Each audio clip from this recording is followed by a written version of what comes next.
धीरे धीरे, हौले हौले आर्यन आगे की ओर अपने कदम बढ़ाता है।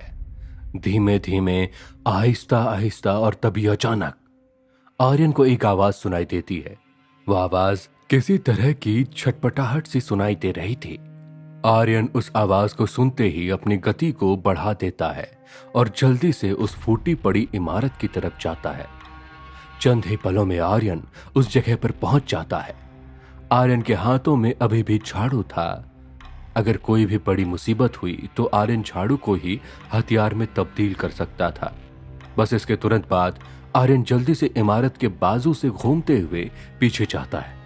जैसे ही आर्यन पीछे की ओर जाता है, वैसे ही एक तेज आवाज आर्यन के कानों को फाड़ देती है। आर्यन बुरी तरह से घबरा जाता है और बिचक कर अगले ही पल पीछे हट जाता है। वह आवाज एक बिल्ली की थी। उस इमारत के पीछे कोई और नहीं बल्कि एक काली बिल्ली थी जो अंधेरे में दिखाई नहीं दे रही थी। वो आंखें जो आर्यन को दिखाई दे रही थी, वो हरी चमकती हुई आंखें भी इसी बिल्ली की थी। आर्यन फौरन पीछे हट जाता है। बिल्ली को जैसे ही लगता है कि कोई इंसान उस पर हमला करके उसे मारने के लिए इस मैदान में आया है, वैसे ही वो बिल्ली भी घबराहट के मारे आर्यन पर झपट्टा मार देती है। बिल्ली के पंजों के नुकीले नाखून आर्यन के दाहिने पैर के अंगूठे में लग जाते हैं, जिसकी वजह से उसके अंगूठे से हल्का सा खून भी बाहर निकल पड़ता है। मगर घाव बहुत ही हल्का था, इसीलिए आर्यन को ज्यादा फर्क नहीं पड़ा। जैसे ही बिल्ली वहां से भागकर निकल गई, वैसे ही आर्यन को भी राहत की सांस आई। उसके तुरंत बाद आर्यन ने एक बार फिर पूरे मैदान का मुआयना किया, ये देखने के लिए कि मैदान में अब कोई और तो नहीं। आर्यन पूरे मैदान में ताका झांकी कर लेता है, कहीं भी कोई नहीं था। आर्यन अब चिंता मुक्त हो जाता है, क्योंकि अब उसके अभ्यास में अड़चन पैदा करने के लिए वहां कोई नहीं था। आर्यन वापस दूसरे किनारे की तरफ जाता है और अपना झाड़ू नीचे पटक देता है। उसके बाद आर्यन मिट्टी से बने 7 बड़े दीपक को निकालता है और उन्हें स्तंभ के ऊपर रख देता है। वैसे तो सभी स्तंभ बहुत ऊंचे थे, मगर आर्यन अब चढ़ाई में इतना माहिर हो चुका था कि ऐसी छोटी मोटी ऊंचाई पर चढ़ना उसके लिए बाएं हाथ का खेल बन चुका था। आर्यन एक के बाद एक सभी स्तंभ के ऊपर चढ़ता है और स्तंभ के ऊपर एक दीपक को रखकर प्रज्वलित कर देता है। ऐसे करते हुए आर्यन 7 के 7 स्तंभ पर दीपक जला देता है, जहां वो सभी 7 स्तंभ षटकोण की तरह दिखाई दे रहे थे, मगर दूरी होने की वजह से अधूरे से दिखाई दे रहे थे। तो वहीं 7 स्तंभ पर रखे जलते जगमगाते हुए दीपकों ने अपनी रोशनी की परछाई से षटकोण की आकृति को पूरा कर दिया था। परछाई की वजह से सभी बिंदु एक दूसरे से मिल गए थे। दीपक की रोशनी और रोशनी की परछाई से बने षटकोण किसी जादुई सितारे की तरह दिखाई दे रहे थे। तभी आर्यन अपनी पोटली को खोलता है और पोटली से चादर के लट्ठे को बाहर निकाल लेता है। आर्यन एक के बाद एक 5 चादर को बाहर निकाल लेता है और सभी चादर को एक दूसरे के किनारे पर बांध देता है। पहली चादर एक आखिरी छोर पर, दूसरी चादर का अगला सिरा तो दूसरी चादर के आखिरी छोर पर, तीसरी चादर का मुंह। इस तरह से आर्यन 5 चादर को एक दूसरे से जोड़कर चादर की लंबाई को बहुत गुना बढ़ा देता है। इसके बाद आर्यन चादर के अगले सिरे को एक स्तंभ से बांध देता है और इसी तरह आर्यन 6 स्तंभों के आसपास उस चादर से गोल घेरा बना लेता है। अभी तक कुछ भी समझ नहीं आ रहा था कि आखिर आर्यन क्या करना चाह रहा था और क्या नहीं। सब कुछ ऐसा लग रहा था जैसे कोई काल्पनिक कहानी चल रही हो। थोड़ी ही देर में आर्यन सभी चादर से एक गोल घेरा बनाकर तैयार हो जाता है। आर्यन अगले ही पल अलग अलग अनाजों की धान को हर स्तंभ की नींव के पास रख देता है। आर्यन को अब अभ्यास शुरू करने में ज्यादा वक्त नहीं था। वो ऊपर आसमान की तरफ देखता है। अंधेरा अपना घनत्व हल्का सा नीचे उतारने के लिए तैयार हो जाता है। वो वक्त बहुत जल्दी ही आने को तैयार था, जिस वक्त का आर्यन को बेसब्री से इंतजार था। तभी आर्यन को अपने अभ्यास का सबसे पहला और सबसे मुख्य काम याद आता है। वो काम याद आते ही आर्यन के चेहरे का रंग उड़ जाता है, क्योंकि आर्यन उस काम को करना भूल चुका था और वो काम था शुद्धिकरण। आर्यन के दिमाग से यामिनी की बात उतर गई थी और जैसे ही आर्यन को यह मुख्य बिंदु याद आया वैसे ही आर्यन का शांत मन अगले ही पल बेचैनियों के जंगल में फड़फड़ाने लगता है। आर्यन की हड़बड़ाहट बढ़ जाती है। उसे अभ्यास के पहले पहले अपने शरीर को साफ करना था। आर्यन अपने आप से बात करते हुए कहता है, आखिर फिर से वही गलती कैसे कर सकता हूं मैं? कैसे? आखिर कैसे? मैंने तो खुद से कहा था कि अब से मैं कोई गलती नहीं दोहराऊंगा, मगर ये क्या किया मैंने? अब क्या करूं? अगर मैं शुद्धिकरण के लिए छात्रावास की ओर जाऊंगा तो भी मुझे बहुत समय लग जाएगा। अगर मैं पानी की तलाश में इधर उधर भटकूंगा तो भी मुझे अच्छा खासा वक्त लग जाएगा। क्या करूं, क्या करूं?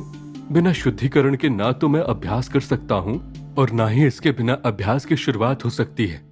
लगता है कि मैं बुरा फंस चुका हूं। तभी हड़बड़ाहट में आर्यन इधर उधर देखते हुए कुछ सोचना शुरू कर देता है। तभी अचानक आर्यन की नजर उस छोटे से कुंड पर पड़ती है। उस कुंड को देखते ही आर्यन को तसल्ली मिलती है। आर्यन झटपट से अपने सभी कपड़े उतारता है और कपड़े उतारते ही आर्यन उस कुंड की तरफ दौड़ पड़ता है। जैसे ही आर्यन कुंड के पास पहुंचता है, आर्यन उस छोटे से कुंड में कूद जाता है।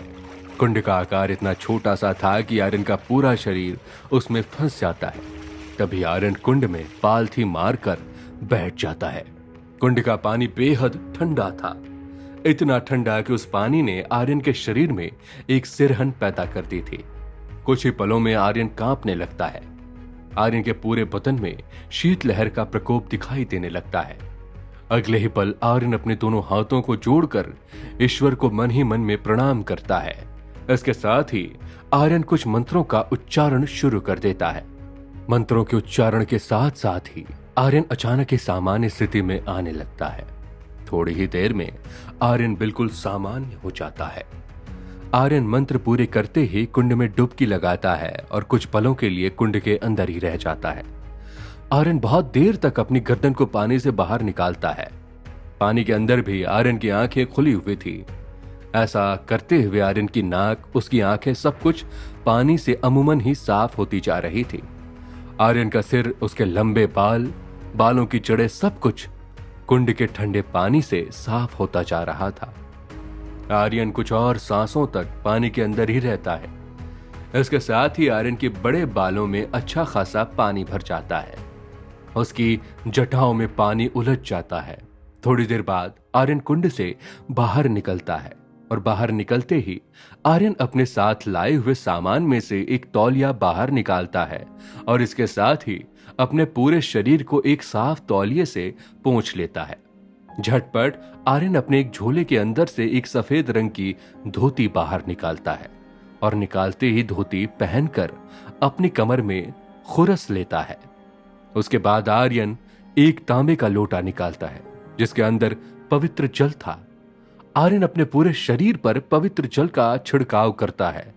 इसके साथ ही अपने माथे पर बहुत ही छोटी सी चंदन की बिंदी लगा लेता है। आर्यन अपने बालों को सुखाकर उन्हें तौलिए से पोंछता, उससे पहले ही वो समय आ चुका था जिसकी आर्यन को तलाश थी। आसमान की छाती चीरकर सूरज की एक बहुत छोटी सी बारीक लकीर आसमान के पार निकल आती है। सुबह होने की पहली शुरुआत हो चुकी थी। ये सुबह का अपने होने की तरफ पहला कदम था। आसमान की ओर देखते ही आर्यन सब कुछ वहीं पटक देता है और जल्दी से एक मशाल जलाता है और उन स्तंभों की तरफ देखता है। उसके बाद आर्यन एक ज्वलनशील पदार्थ को उस लंबी चादर के ऊपर डाल देता है। ऐसा करने के तुरंत बाद आर्यन अपनी मशाल से उस चादर में आग लगा देता है। ऐसा करते ही उन स्तंभों के आसपास गोल घेरे में आग लग जाती है और एक चक्र बन जाता है। ऐसा लग रहा था जैसे आर्यन ने अपने अभ्यास के लिए एक लक्ष्मण रेखा खींच ली हो। इसके तुरंत बाद आर्यन अपने झोले के अंदर से लकड़ी से बना हुआ सितारा निकालता है। उस सितारे के 6 कोण थे। ये वही सितारा था जो पुष्यमित्रा के पास था। पुष्यमित्रा ने यह लकड़ी से बना हुआ सितारा का खांचा आर्यन के हवाले कर दिया था। इसके बाद आर्यन उस सतरंगी मणि की थैली को अपनी कमर से बांध लेता है। इसके बाद वो उस लकड़ी के सितारे के खांचे को लेकर दौड़ लगाना शुरू कर देता है। दौड़ लगाते हुए आर्यन उस आग के घेरे के बिल्कुल करीब पहुंच जाता है और अगले ही पल एक जोरदार छलांग लगाता है और सीधा उस आग के घेरे के अंदर जा गिरता है। आर्यन इतनी तेज दौड़ता है, उस आग के घेरे को लांघता है कि एक तरफ से बचकर निकला हुआ आर्यन दूसरी तरफ की आग पर लगभग गिरने वाला ही था कि तभी गुलाटी खाते हुए आर्यन खुद को संतुलित करने की कोशिश करता है और आखिरकार सफल भी हो जाता है। अब आर्यन सुरक्षित रूप से उस गोले के अंदर पहुंच गया था। गोले के अंदर पहुंचते ही आर्यन जल्दी से उसके बीचों बीच पालथी मारकर बैठ जाता है।